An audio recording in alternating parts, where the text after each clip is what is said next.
Welcome to another Ultimate Expression video. The last few weekends have been great. They've been busy. They've been scheduled with events and different types of activities, good content.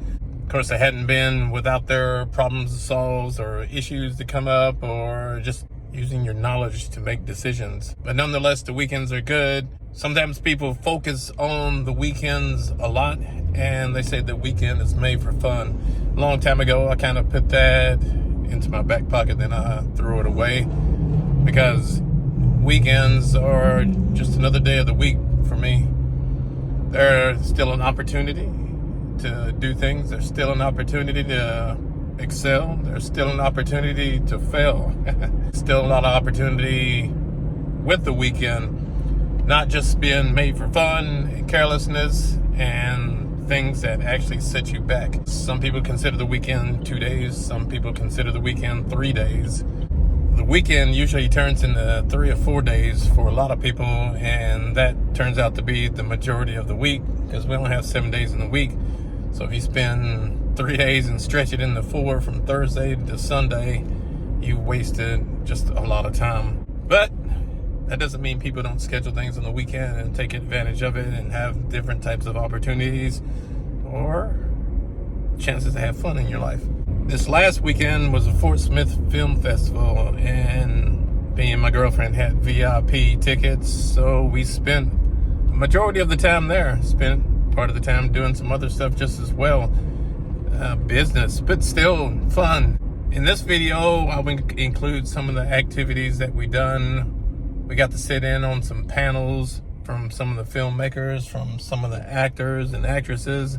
Got to meet a few people and discover a few things about like filmmakers and how they put together their films. I've been involved in projects before on film sets, recording audio, sometimes directing a little bit, also directing photography, not including filming vlogs or anything like that. But in the past, it's always been fun and dabbling in script writing or just movie making, all in all. When I was in high school, me and one of my friends actually planned on writing movies, movie critiques, doing all those types of things. You've seen some videos on here where I've done movie critiques along with my daughter. So movies has always been something that's part of my expression. Music, movies, putting together commercial jingles. There's been a lot of different types of things we're involved in the creation process. So this is just an extension of the expression. It's not like it's just up and out of the blue for me. It was a great weekend, great events. We attended most of the day Friday, probably put in 7 or 8 hours. From a filmmaker's perspective, doing something as long as 10 minutes, and the misconceptions of it'll take like, oh, it probably takes like not that long. How long did it take, and how many scenes did you probably have to cut if you even know what that answer is? So we sent it to our editor. Originally it was 20 minutes long, and we're like, that's not gonna cut it. We want it less than 10 minutes. So what we went ahead and did is we picked out all the important stuff, the plot, whatever, to cut it short. But when we did that, the process of it all was literally just like the editor we had. He reads a lot of books, he's really good, he's talented, so we knew how to make the beats go. So it's like it's not a fast tempo, but it does have its tempo like all movies should. If you have a great editor, they make it to where the flow is nice, because you can be watching a movie and... That's not what I studied even. It's not what I started out doing, but I can always remember even as a kid, there's home movies of me asking my mom with her camcorder, "Mom, can I film, please? I want to film," you know. And then I would get the camera and I would do crazy movements with it and stuff. And she's like, you know, "Don't do that. You're ruining everything." And then as a junior high or high schooler and stuff, we would edit little short videos without computers. You know, we do linear editing. You know, just straight camcorder to VHS. You know, pressing pause and cueing it and just making a film that way. And then when I got my first nonlinear computer editing software, I'm like, whoa, this is cool. And then basically it started as a hobby, and then it has turned into a career. My first feature doc is called Steadfast, and you can see it at steadfastdocumentary.com. And it was about the EF5 Joplin tornado that ripped through the heart of Joplin and killed 161 people. And it's just kind of that story. I'm from Joplin, so I didn't live in Joplin at the time, but I kind of cut my teeth on that film. And like I said, last year, I followed that up with the Butterfly People, which was a phenomenon from the same tornado where kids reported that they saw what they could describe as butterfly people that either helped them, protected them, or gave them comfort during that traumatic event. And so, just since a kid, I've always been interested in capturing moments, and so that's what I do now. I can see. Yeah. Because you got the life and the tree aspect, and maybe Exactly. on the flip side, you have like a life, and then you have destruction almost. Right. In a contrasting kind of way. Yeah. Between those things. Exactly.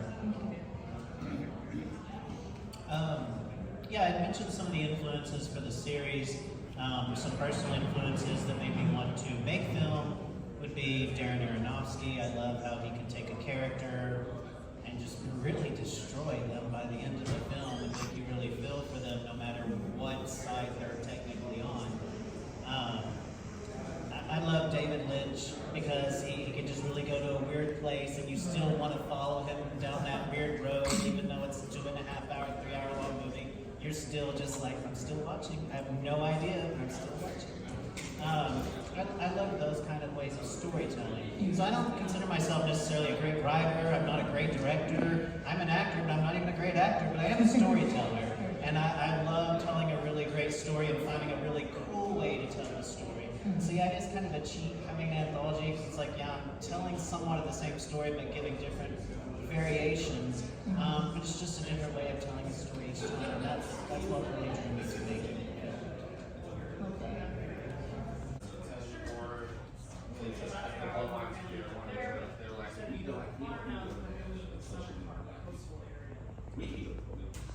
What do you think about this VIP experience? I don't know. Don't know yet. No. I'm on my bad side. Still debating. No, I'm on my good side. We come in here, This we is got about some good snacks. side. Oh yeah. Or just about good side.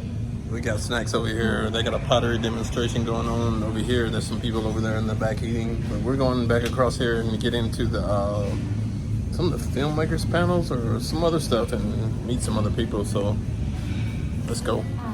Tammy Aaron, and you may better know me as PiPi Longstocking from the 1988 movie, The New Adventures of PiPi Longstocking. I'm Mark Lennon-Smith. I'm not PiPi Longstocking, but a huge fan. And I am owner and head of casting at Actors Casting Agency, and also an actor. Hi, my name is Cassie Haley, also Cassie self. I'm a regional actress out in Northwest Arkansas and a co-executive director of the Fayetteville Film Festival, and I've been making movies for the last 20 years and been trying to bring more movies to our part of the country. Dr. Hassan Rashid, better known in the Marvel Black Panther movie, and also part owner of Celebrity Sports. So just offering my entertainment of all of the lives in one.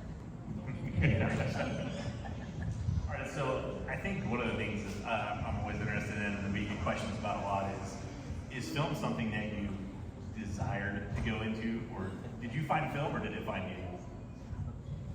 Yes, it is something that I wanted to go into. Yeah, so I was discovered for my first modeling job when I was 5, and then I was begging my parents to get an agent, and then finally when I was 8, there was an open call at Elite, so I got my first agent with them, Elite Model Management in Chicago, and I started doing national commercials and modeling straight away. The whole time telling my parents since I was 6 that I wanted to be a movie star, and my parents giggled at me, and they said, of course you want to be a movie star together, everybody wants to be a movie star. So eventually, I got to audition for the New Adventures of PiPi Longstocking, and they were doing a worldwide search. Garrison True, who found Aileen Quinn for the movie Annie, was flying over the world auditioning girls for who was going to be the next PiPi, and out of over 8,000 girls worldwide, I won. Wow. So yeah, it was definitely something that I wanted. That last panel that we sit in on with Hassan and Tammy, the story about PiPi Longstocking, the history. I didn't include the whole thing on there, but it's really a great story and really a great panel to hear those four talk because they all knew each other and their stories kind of overlapped. It is now the next day. We're jumping over and going to a seminar to teach some self-defense at one of the churches.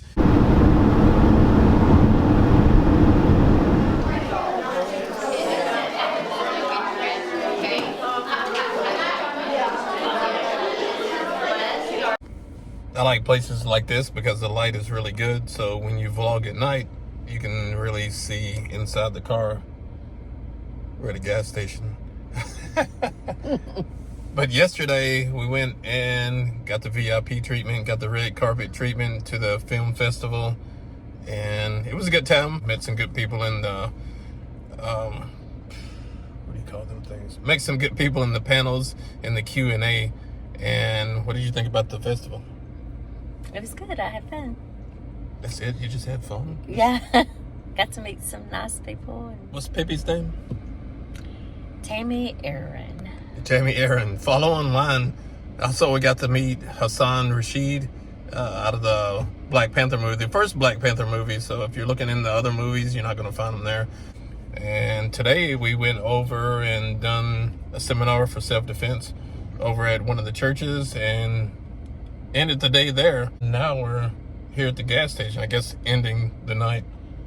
And this is one reason I have a lady like this with me, because when I say get up and go, put your shoes on, she gets up and goes and put her shoes on without any question and just follows me wherever just to shoot this vlog.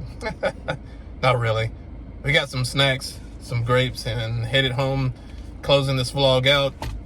Follow, share, like, subscribe, do all those things. Anything you want to plug? No, I'm good. She's modest. She doesn't have anything to plug right now. So 2025 Ultimate Expression. I'll catch you guys in the next one. Hope you enjoyed the short vlog today.